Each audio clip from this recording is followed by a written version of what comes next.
नमस्कार मेरे प्यारे देशवासियों। आज बड़े दुख के साथ मैं इस वीडियो को बना रहा हूँ।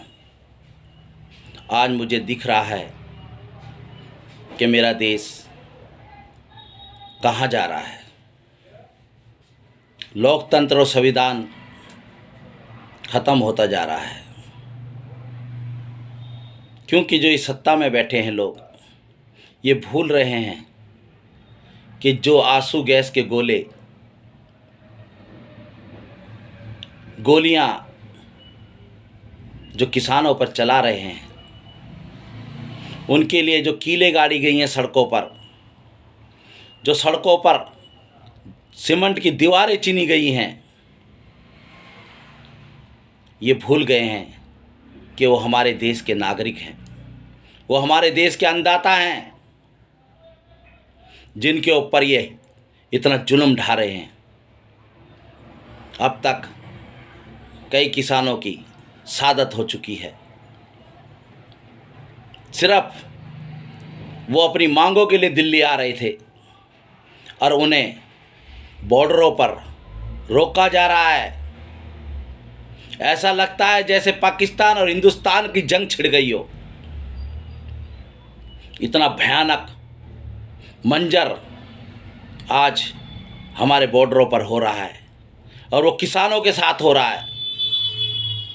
मेरे प्यारे देशवासियों, अब भी समय है, बदल जाओ, समझ जाओ कि जो सत्ता में बैठे हैं लोग, वो लोग इस देश के नागरिक को पसंद नहीं करते, वो इस देश के किसान को पसंद नहीं करते। ये वो लोग हैं जो इस संविधान को और इस लोकतंत्र को ख़त्म करना चाहते हैं। ये आपस में लड़वाते हैं, जातिवाद फैलाते हैं, धर्म के नाम से लड़वाते हैं। सिर्फ किस लिए? सत्ता के लिए। इन्हें सत्ता प्यारी है, देश प्यारा नहीं है।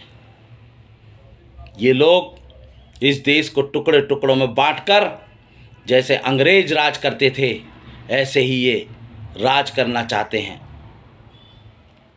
मैं पूरे देश के सभी लोगों से कहना चाहता हूँ, खासकर युवाओं से, महिलाओं से कहना चाहता हूँ कि आपका भविष्य अंधकार में है, आने वाला भविष्य अंधकार में है। ये उन्हें ना तो नौकरी देंगे, ना उन्हें पढ़ने देंगे,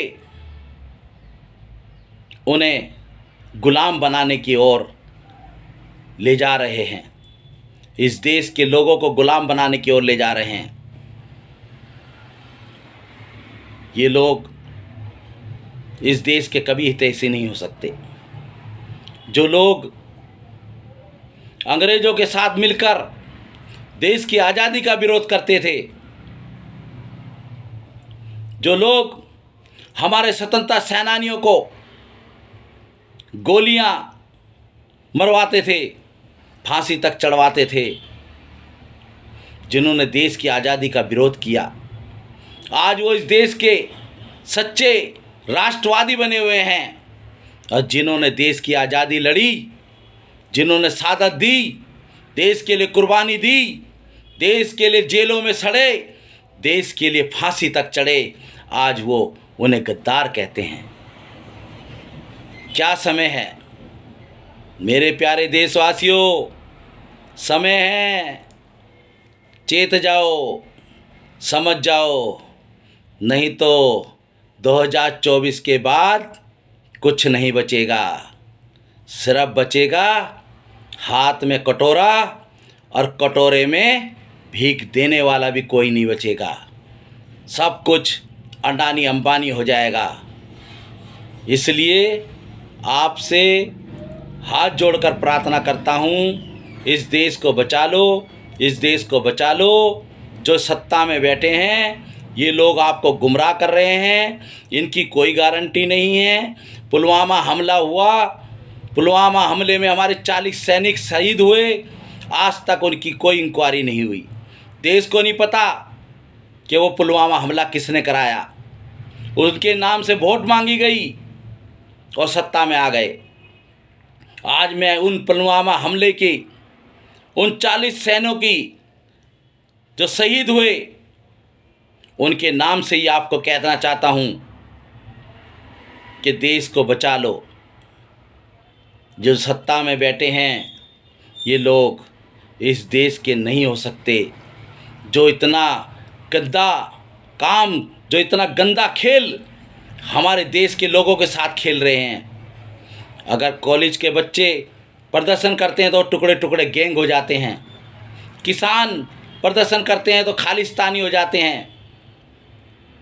कोई जातिवाद में फैला देते हैं, कोई धर्म के नाम से फैला देते हैं। देश को बचा लो, देश को बचा लो। मैं फिर एक बार कहना चाहता हूँ, युवाओं से कहना चाहता हूँ कि समझो, कि इस देश के हालात को समझो। आप पढ़ रहे हो, लिख रहे हो, लेकिन जब पढ़ लिख कर सड़क पर आते हो तो आपके लिए नौकरी नहीं है, आपके लिए देश में कुछ नहीं है। समझ जाओ, देश बचा लो, देश बचा लो। जय हिंद, जय भारत।